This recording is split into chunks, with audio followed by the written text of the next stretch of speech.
All right, greetings. Today we're talking about maps. And let's keep. So I'm going to preface everything I'm going to say with the fact that I love maps in tabletop RPGs.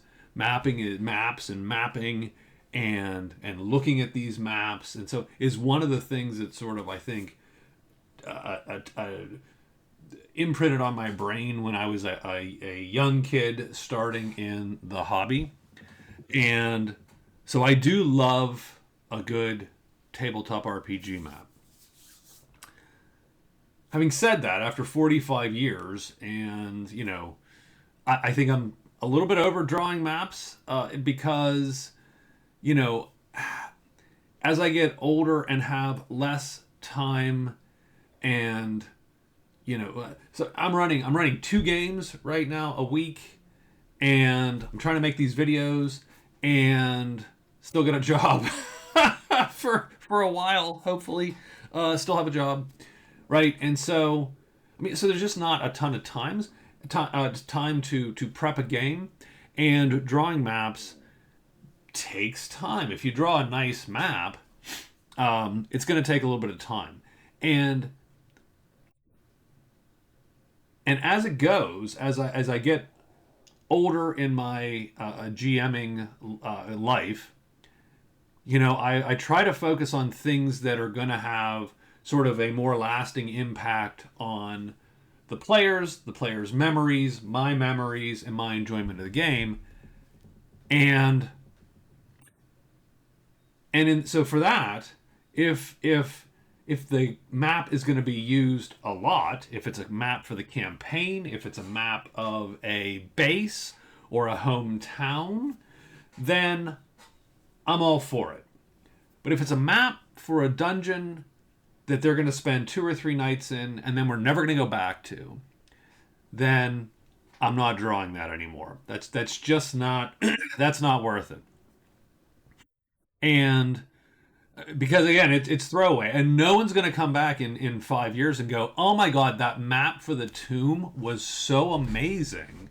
No one's going to know. Hell, they might not even see the map that I drew. They might have the map that they drew from my descriptions of my map, but they might not even see that I cross hatched all the bits on the right, and made the walls a little bit 3D or whatever. They're not going to see it even. And so for that reason, I've stopped drawing those kinds of maps. Dungeon maps don't get drawn anymore unless it's super important for some aspect of the game. And we can talk about that. So today we're going to talk about low effort maps, right? We're going to talk about get, you know, how do I generate maps for my game today? And we do have a lot of dungeons and a lot, right? Where it's primarily, right. The campaign currently we're running is a weird cross between city building, hex crawling, and dungeon crawling. And we've done a lot of dungeons so far. How are those dungeons getting mapped? So let's talk about that. So, frankly, I'm sorry. As I go and pick up crap. Uh, oh God, I need a better organization scheme than this. Let me tell you. Um, so one thing that's nice again about doing this for 45 years is I've got a lot of old modules sitting around. So that's my first source. Just you can scour your old shelves. No one, I guarantee you that none of my players remember Slave Pits of the Undercity. And so if I pull out this ruined keep, they're going to go with it, right? Um, or the slave pits themselves. No one's going to tell me no, right? If I do, the secret, like the secret assault marsh, and pull out that the house or the castle from the top of Bone Hill, uh, I'm pretty good. I've got an easy way to do that. So old modules, obviously, that's what I'm using for some things. Now, mind you, a lot of times I find that old modules aren't really suited for the game that we're playing. And the game that we're playing is so first off, a lot of these old modules, for me at least, are at AD&D First Edition, which right has a heavy emphasis on a larger dungeon with multiple encounters through it, and and so and we're playing a game like the homebrew that I have that I'm playing with my players does not do tons of encounters very well because characters get injured and will degrade fairly quickly. So it sucks if you're going to have 5 encounters between now and sort of the end. That's a lot of encounters. It depends on obviously the scale of the encounters and the dangers in the encounters, and we certainly do have multiple encounters in a given adventure. But combats are long, they're dangerous. So, again, the slave pits actually is a nice size. If you look at sort of the number of rooms that we're sort of dealing with here, it's not terrible. But a lot of dungeons might be not suited for where I'm going. And you'll see that as we talk about some of these other resources that I often go for the tinier, sort of smaller dungeons with like 5, 6, 10 rooms, that kind of thing. But old modules is sort of my first take there. Another place where you can go, frankly, is, and I won't navigate to it. Another place you can go is free modules on DriveThruRPG. So go and look through DriveThruRPG, look for stuff that costs 0. You're going to find a bunch of stuff in there because there is a bunch of free stuff on DriveThruRPG. And I would look and just scour that for the maps. And again, your mileage may vary on this. And if you have a ton, all right, old modules, you might not need that, and so on. Not a big deal, but just that's the idea. I also have a small back catalog of Dungeon Magazine, which is amazing for stuff like this. And, Old Dragons, they had modules, and so on. And so that's a lot. Like I will come with a stack of, or when I'm doing we're gonna have a dungeon, bam. So I will pull this out and put it up, and and I get the nostalgia kick for folks. Oh yeah, I remember that dungeon, and they don't remember it enough. So and we run the map. Done. But I will say this. So one of my favorite beg, borrow, and steal. Right, that's the first what I should have named this first section. Here you go. Wait, hold on. We will do that right now. Beg, borrow, steal. Done. Okay, and we'll just put that right up there. Right? That's the first sort of section here. But what I'm going to tell you is my favorite place to beg, borrow, and steal dungeon maps are one-page dungeons. And again, the reason why one-page dungeons work so well for me is that's about the size that I want to run players through a dungeon in the games that I'm running. And so it works really well for me. And so I'm on Reddit, one-page dungeon, and I will put links to anything that I'll put links in the description here.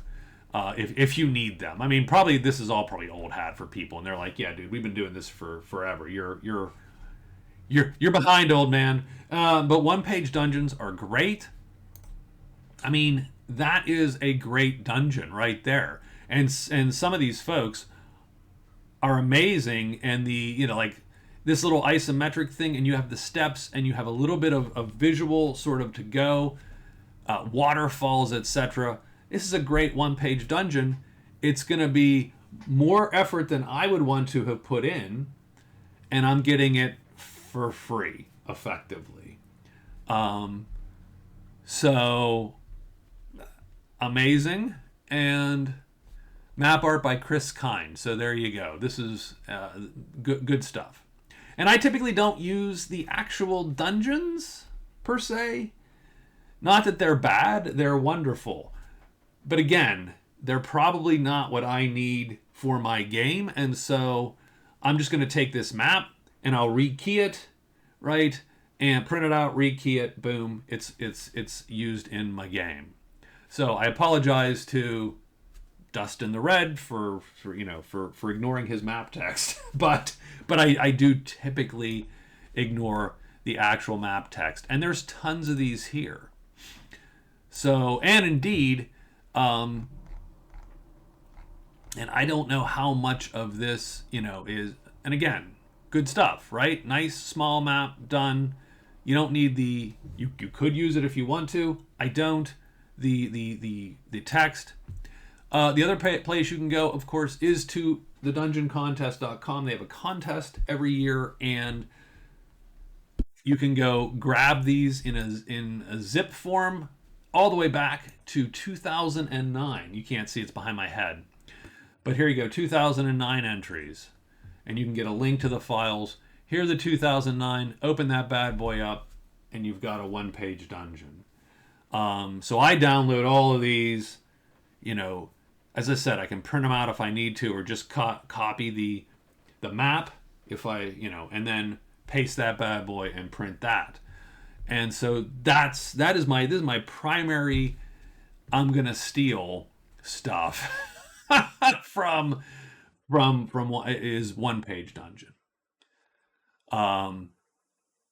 So absolutely a beautiful 100% good stuff.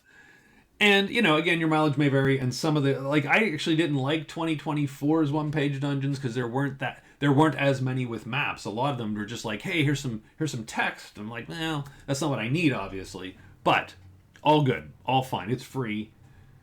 People are putting their creative work out there for us to use, so I am grateful for all of it. The next thing to realize is there are tons of dungeon generators out there on the internet that you can access and use. And one of my favorites actually is the one-page dungeon generator, primarily because it generates maps that look a lot like that are the correct size for certain, and they sort of vaguely look like those one-page dungeons. My head's going to be here the whole time. I'm sorry. I'm not going to go through using any of these or whatever. I'm just pointing out the resources that I am using and trying to give you a little bit of a look as to what it looks like. But I love these maps because, again, they're about the correct size for me. And,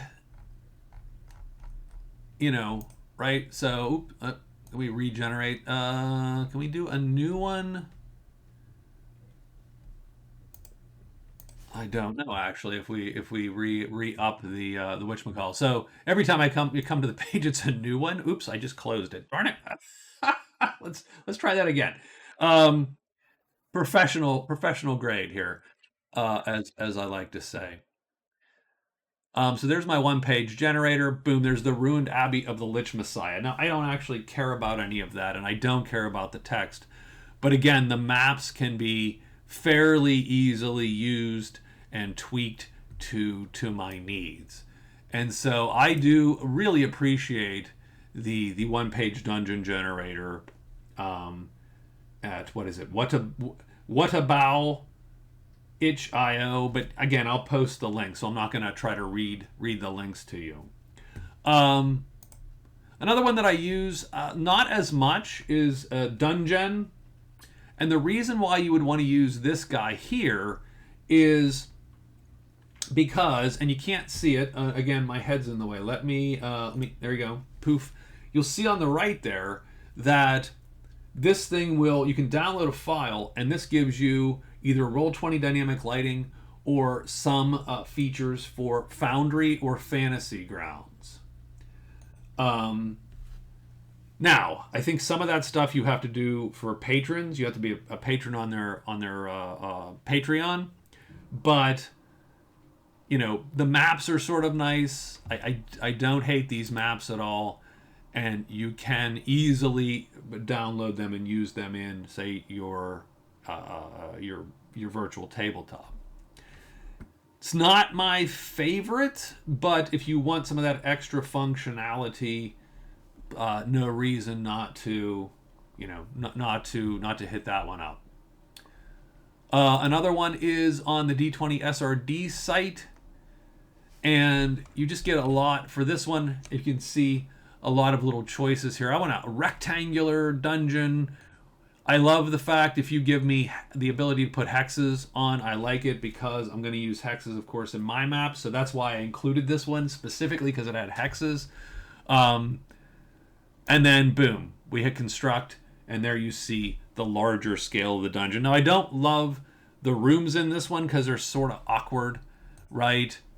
But I think you can do room layout and make it, no, that's just room size.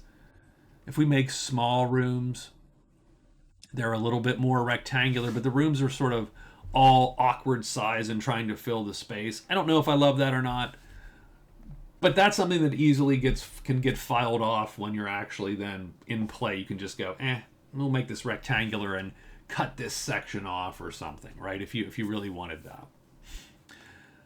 This is not my favorite, but I do love the hexes. My one-page dungeon is still my favorite, even because, again, and you can adjust the size of these. So, for instance, you'll notice I'm using the tiny dungeon. You can go even smaller if you want. Diminutive or fine. I don't know what the hell fine means, but you know what I mean. Tiny. It's really tiny. But that's good because that's about the size that I need. A 6-room crypt or a 7-room crypt is going to go over better with my players than a 30-room. That's a mega dungeon to us, kind of. Now, it also generates the dungeon. And I will admit, I'm not paying attention to this at all. Your mileage may vary here. You should take this and take a look. If you are playing a D20 game, this might have something for you. But I don't use any of that. So just keep that in mind. Another map generator that I do love but don't use that often is Dave's Mapper. And what Dave's Mapper does is it uses something called geomorphs. And what a geomorph is, you'll see these squares here, right? It is a they used to print these. A judges guild used to make them. And what they are is you would cut them out, and they're squares of pieces of a dungeon. And then to make the dungeon, you would simply lay the geomorphs together, and you'd make a dungeon, and that's what this does. And they have different geomorphs with different authors and different styles. And so, you're not going to pull this map out and necessarily show the players because, or you will. I mean, it doesn't really matter to that much. But the styles are different. So if that bothers you, then this is going to be sort of clunky. But you do get, right, you can make sort of different types of dungeons of different sizes. This is you can make a gigantic dungeon, as you can see, or I try to keep it fairly small. Again, and you can go even smaller, if you want to get to that 6 or 7 or 8 room size. And I do appreciate this one again because it's overlaying hexes if I want,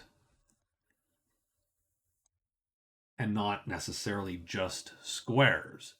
But I do like Dave's Mapper, for stuff like this, right? So whereas the other dungeons are all sort of generating a lot of this, it's a lot of square rooms, and maybe there's a feature, or maybe there's not a feature, right? And this one you can see is just generating sort of, this looks like it came directly out of a roguelike game.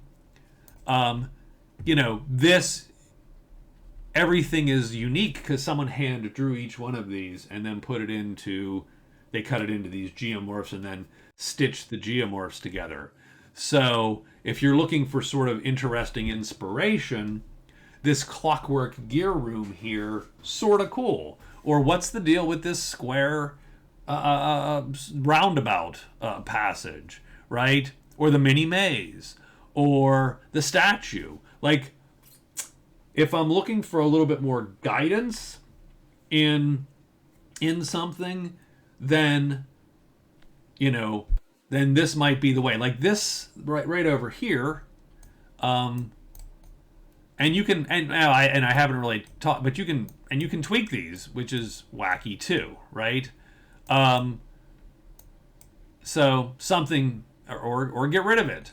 But like this speaks to me of like prison cells, right? And so I do like that about it, that you can, right? And you can actually pop and say, I don't want that one. I want these other ones, and sort of mix and match. And there's a ton of them. Like all of these are different ones, and I'm only using just the dungeon ones. You can have caverns, you can have dungeons and caverns to make these even wackier, and so on. So all good. I love, and hell, you can even do a side view, which I actually have never done. The side view dungeon.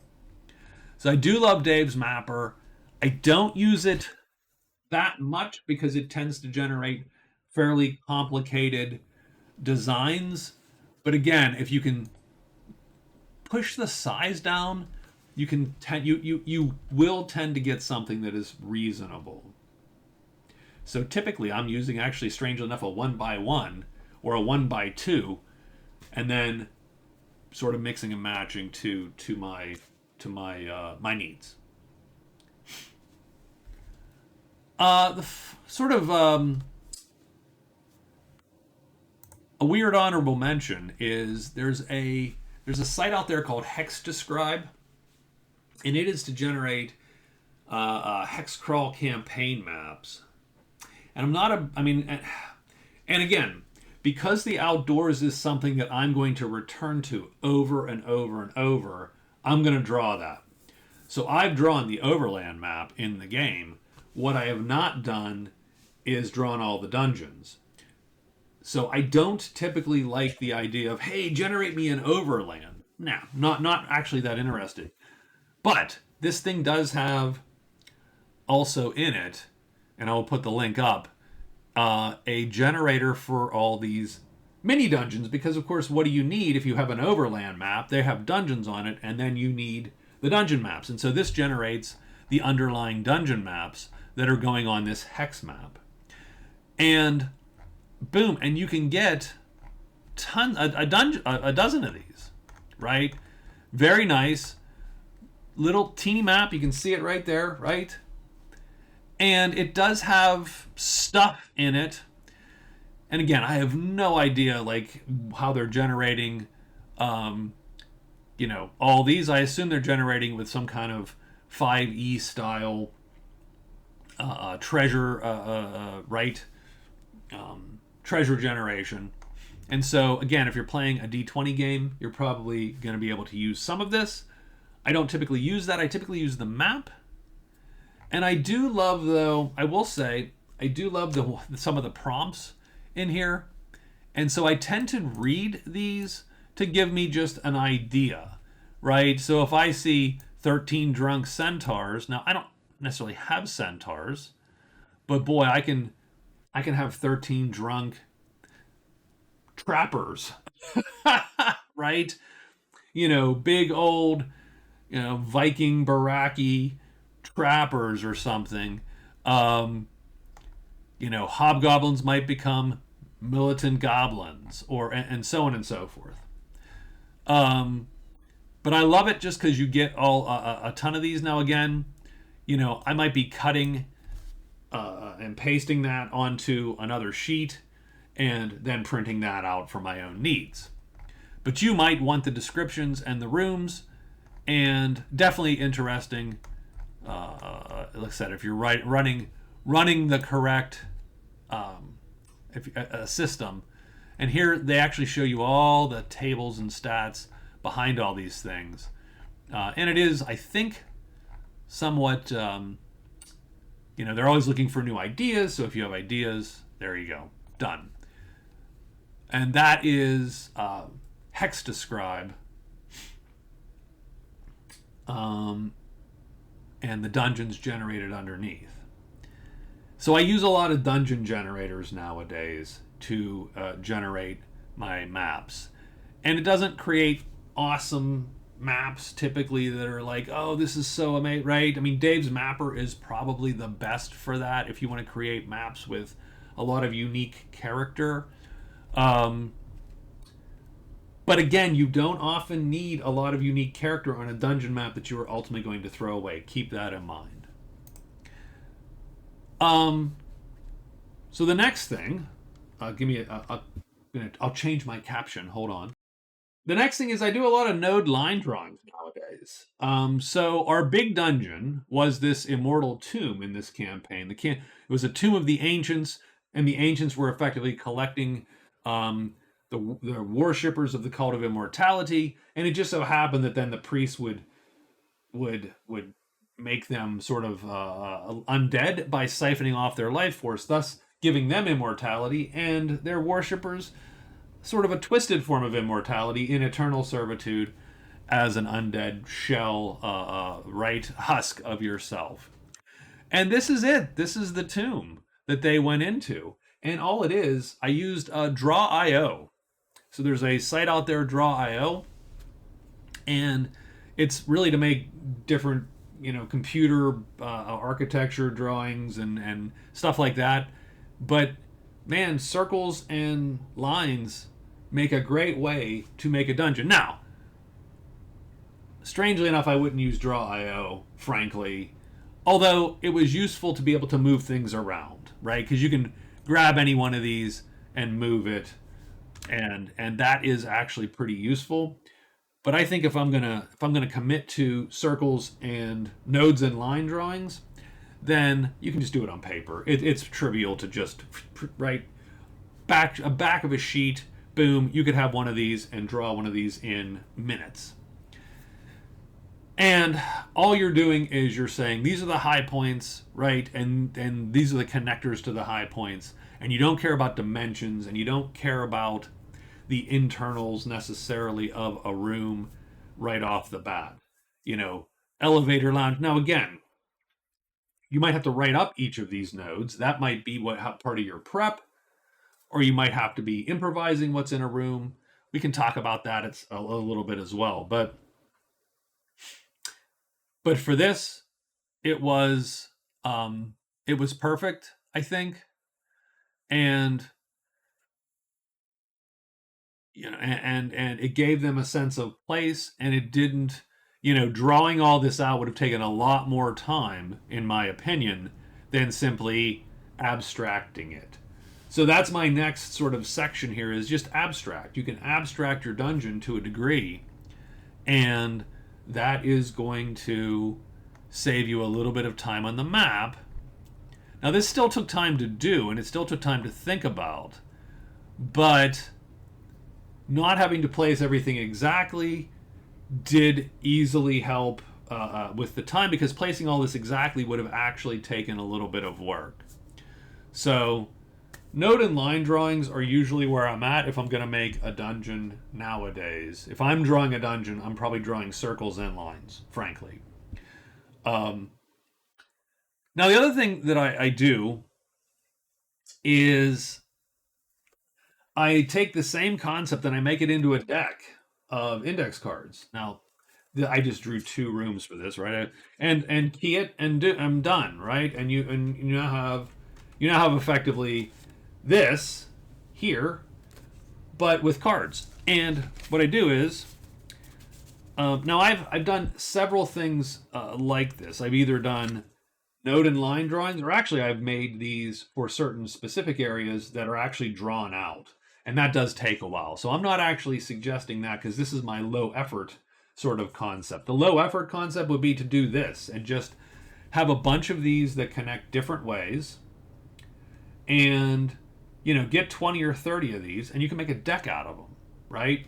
And now the reason that they are keyed A, B, C, D, as opposed to with words, kitchen, elevator, vault A, vault B, skeletons, or whatever, is so that I can then key them on a different sheet and reuse them,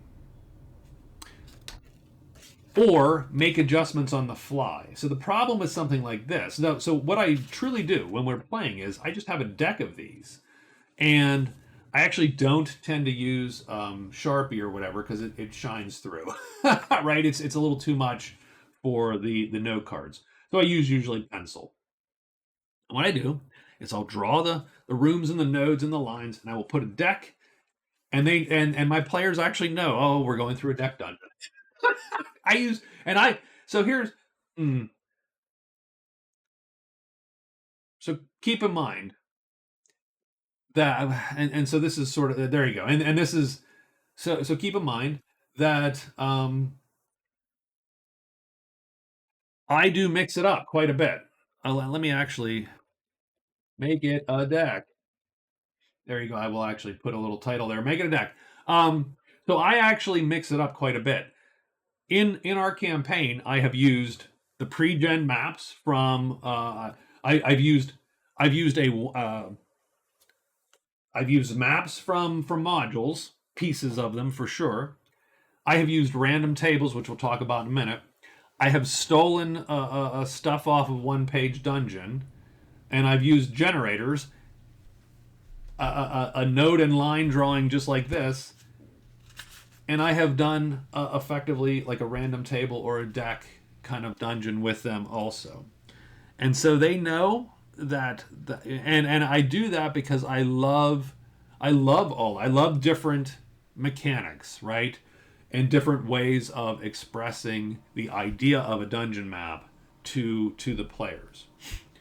So I love pulling out the deck of these note cards and laying it down on the table, and everybody sort of knows, oh, we're going through a deck.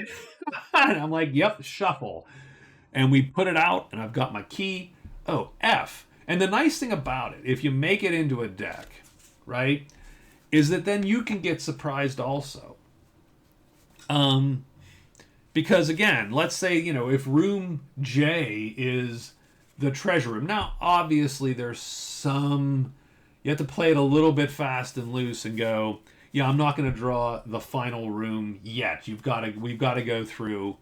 And to do that, usually what I will do is I'll shuffle the deck, but then take the treasure card and shuffle it into the bottom 5 or the bottom 10 or however many, right? Some number of the bottom of the cards, so that I know they will have gone through some portion of that dungeon before they hit the treasure room. And whatever other special rooms that I need before the treasure room, I will put those at the bottom, right? You can almost, do these are tier 1 cards and then have tier 2 cards and then the treasure room, sort of.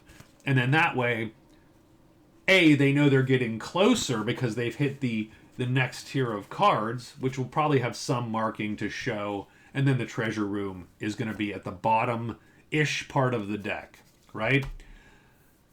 But it allows us to be surprised too, because they could pull the empty room, they could pull the skeleton room, the trap room, and you can then also be surprised. Oh my god, the first room is the room with the deadly trap, or the first room is the room with that tier 1 big bad monster, or with the dude with all the information, so that and so on, right? There's all these different things that can happen. Now, you are going to have to play it a little bit fast and loose and be ready to maybe change things up, because again, your layout's going to be nonsensical. Oh, the latrine and the kitchen, right on top of each other. Probably not the best, right? So if that matters to you, then you're going to have to be willing to take your little key, and when the latrine and the kitchen come together, go, well, you know what? B's not going to be the latrine anymore. B's going to be the larder. Done. So we just switch, larder, latrine, done, move on, right? That kind of thing.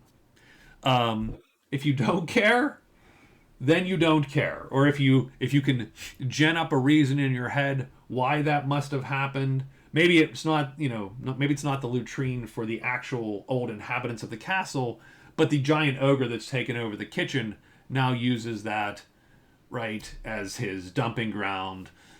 And it's gross, but they're gross monsters and so on, right? So just keep that in mind. And again, that's why I don't put kitchen and latrine and write them, because then I can't make adjustments on the fly as easily. Now, the other thing you can do is you draw the card and go, no, we're going to put that one back in. You could also make that adjustment in your head that way and try to go, I'll make things reasonable by rejecting some of the draws, and you can do that also.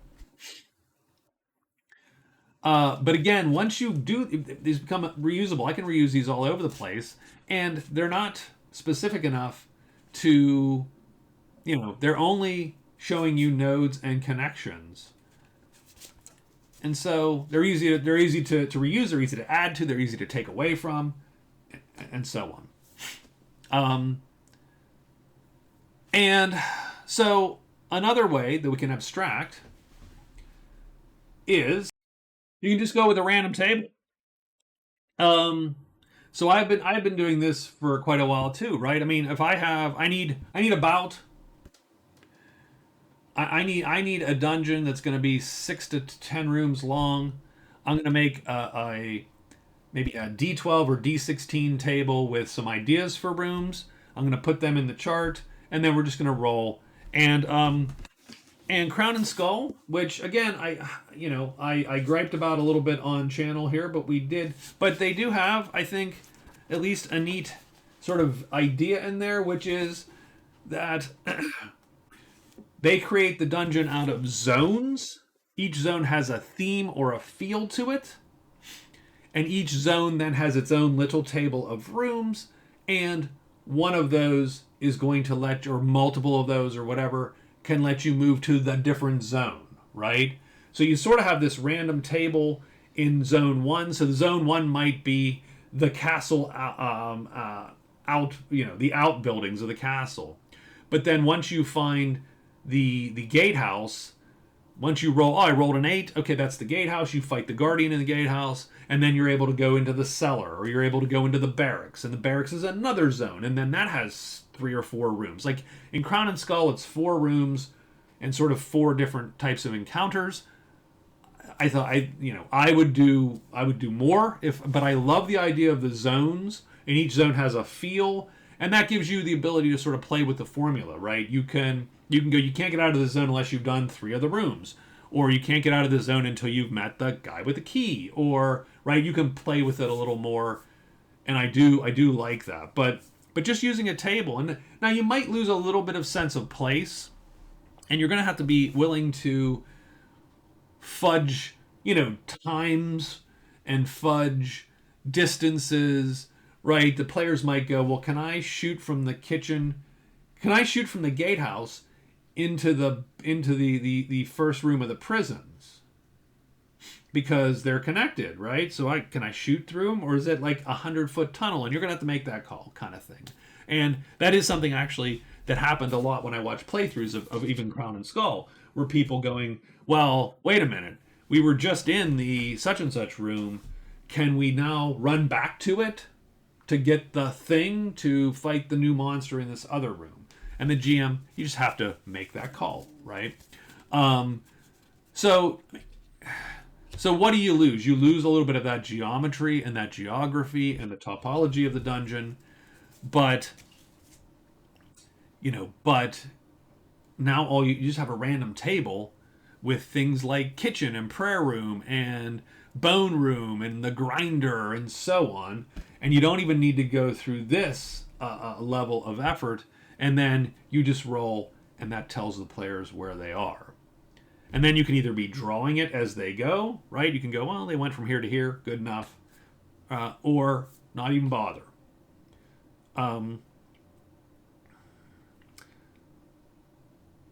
Now,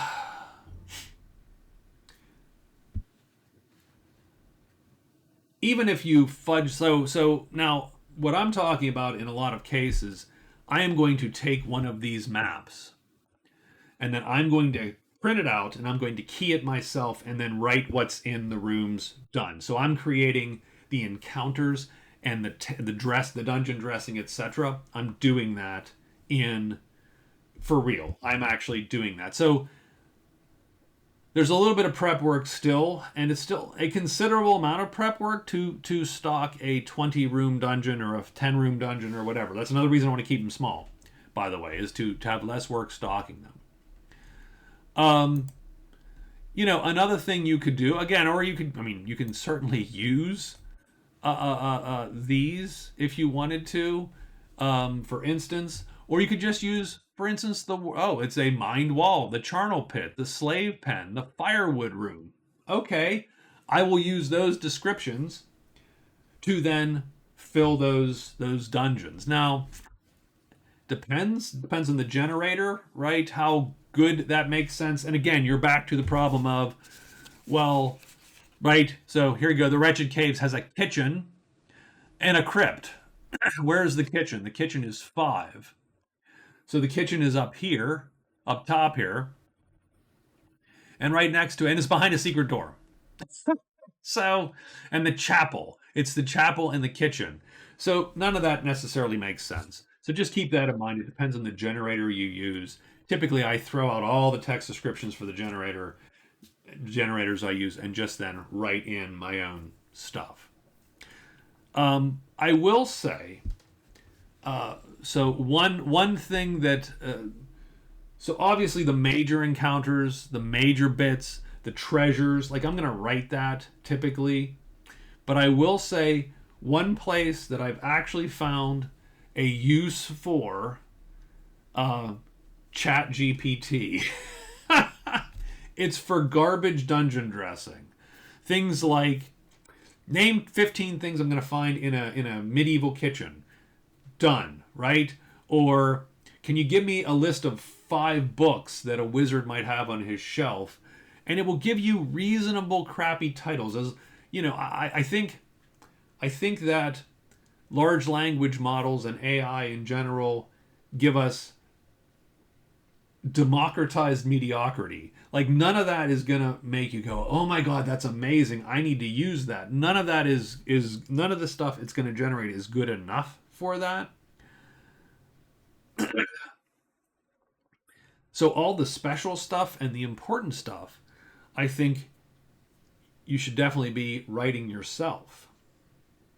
But man, if I just want to generate, like I said, my favorite one was give me half a dozen books that are on a wizard shelf in a library, and it gave me garbage titles where I'm like, yeah, okay, I could see, the